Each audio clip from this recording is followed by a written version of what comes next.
Hello दोस्तों और स्वागत है आपका इस बिल्कुल ही नए वीडियो में। और आज के इस वीडियो में हम करने वाले हैं IAS विदुषी सिंह, जिनकी आई है AIR 13। इनकी एथिक्स की आंसर कॉपी का review.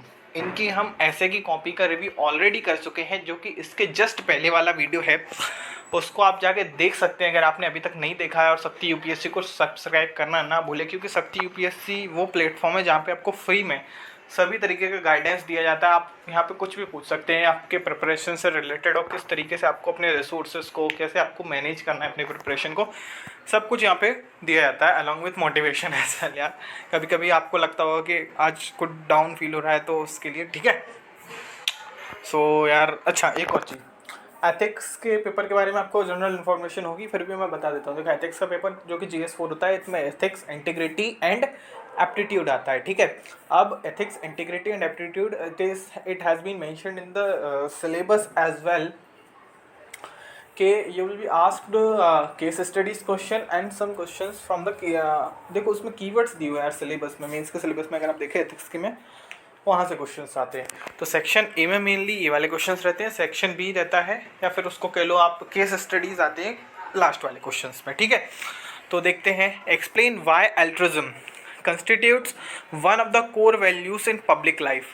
In this regard, suggest some measures to foster altruistic behavior in public services. ठीक है, so this is the question. अब क्या है, मैं यार हमेशा अपने वीडियोस में कहता हूँ, अगर आप शक्ति यूपीएससी के रेगुलर फॉलोवर हो तो यार आपको एक काम करना चाहिए कि उसमें जो भी वर्ड्स हैं, कीवर्ड्स हैं, या फिर मेन थीम है उस क्वेश्चन की, या फिर जिस चीज़ के बारे में क्वेश्चन बात कर रहा है, उसको आप क्या कर लो, अंडरलाइन कर लो। अब उसके अंडरलाइन करने से होगा क्या कि जब आप आंसर लिखोगे तो यार आपको अपना एक बाउंड्री पता चल जाएगा क्वेश्चन आंसर की, कि मुझे इन्हीं कीवर्ड्स के अराउंड अपने आंसर्स को रिवॉल्व करना है, इसके बाहर मुझे नहीं जाना है, otherwise I will not be getting marks, rather I will be deducting some of my marks, ठीक है। देखो, एथिक्स का जो पेपर है यार, ये स्कोरिंग पेपर होता है जिसमें आप स्कोर कर सकते हो। लोगों के 130 प्लस यार आते रहते हैं इसमें एवरेज, जो कि सीरियसली पढ़ाई करते हैं, है ना। Obviously I am talking about serious students only बाकी तो आपको सब पता ही है। तो यार अच्छा, आंसर को आपको कैसे फॉर्म करना है मैं बेसिक स्ट्रक्चर भी बताता रहता हूँ यार, तो आपको पता ही होगा। अगर आप लोग रेगुलर फॉलोवर नहीं हो तो मैं दोबारा से बता देता हूँ। देखो, आंसर लिखने का एक बेसिक स्ट्रक्चर रहता है, जो भी मेन थीम है उसको आप पहले इंट्रोड्यूस कर दो। मेन थीम, या फिर किसी के बारे में बात कर रहा है क्वेश्चन, या फिर किसी क्वेश्चन में आप देखेंगे कि किसी कोट से स्टार्ट करते हैं वो लोग, मतलब किसी कोट के ऊपर हमको कमेंट करना रहेगा, एलाबोरेट लिखा रहेगा, उस टाइप के क्वेश्चन हमको उस कोट को या फिर उसको पहले डिस्क्राइब करना पड़ेगा, ठीक है। अपने पॉइंट ऑफ व्यू को अपने मतलब इंट्रोडक्शन में ही समझाना पड़ेगा। So in this particular question the altruism is the main theme.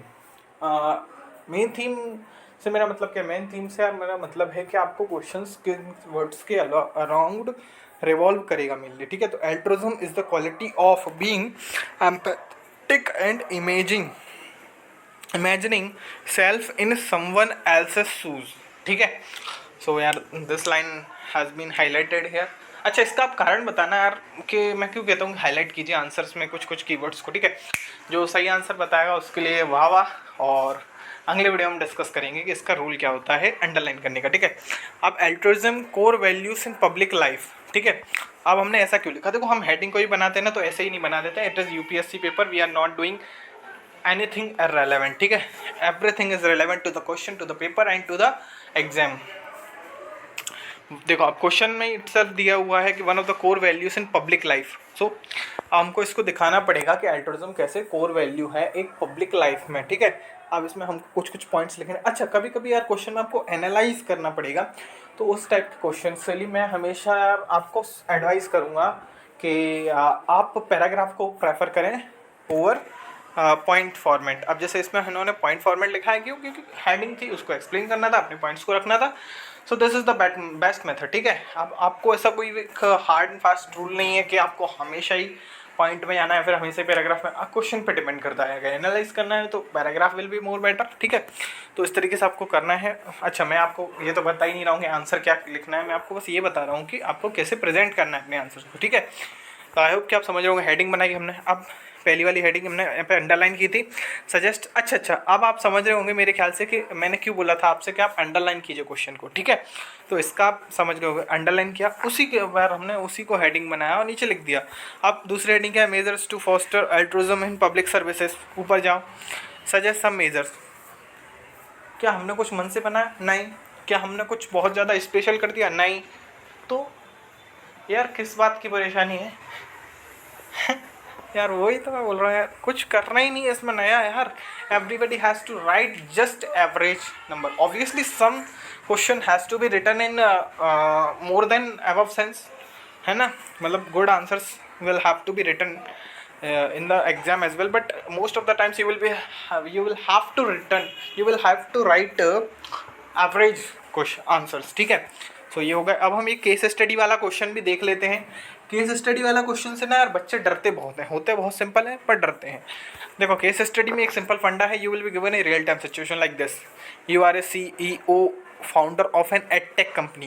You are under tremendous pressure from the investors in your company to increase the profitability of the company and undertake downsizing. After making a few bad acquisitions, the company's finances have taken a huge hit in the last couple of years. The downsizing is suggested with the hope that company's profitability would rise, as it often does when mass, ठीक है, layoff or downsizing decisions are carried out. अच्छा, एक काम आप करना है, आप general questions में भले अंडरलाइन करें ना करें, उसको आप अगर टैकल कर सकते हैं तो that is well enough, but you can see the length of the question which use to come in the case study. यार इतना बड़ा क्वेश्चन है, आपको दोबारा नहीं पढ़ सकते उसको। आप आंसर अगर आपने किया एक का दोबारा नहीं पढ़ सकते, इसमें तो आप पहली रीडिंग में ही आपको अंडरलाइन करना पड़ेगा। इसका इंपॉर्टेंस समझना है एथिक्स के पेपर में, ठीक है। तो ये मेरी सीरियस यार एक एडवाइस है।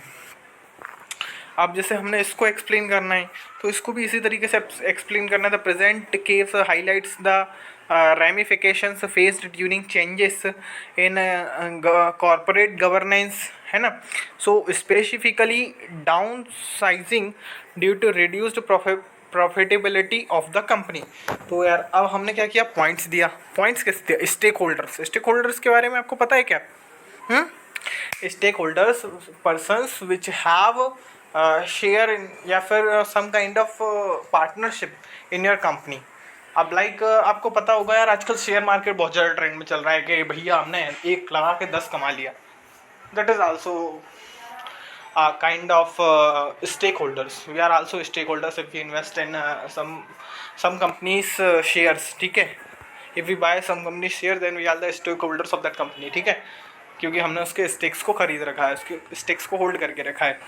अब मेरिट्स और डिमेरिट्स देखें, अगर किस चीज़ के डिमेरिट्स और मेरिट्स लिख रहे हैं हम। अच्छा, ये हम लिख क्यों रहे हैं, इसका भी कारण दिखा देता हूँ मैं आपको।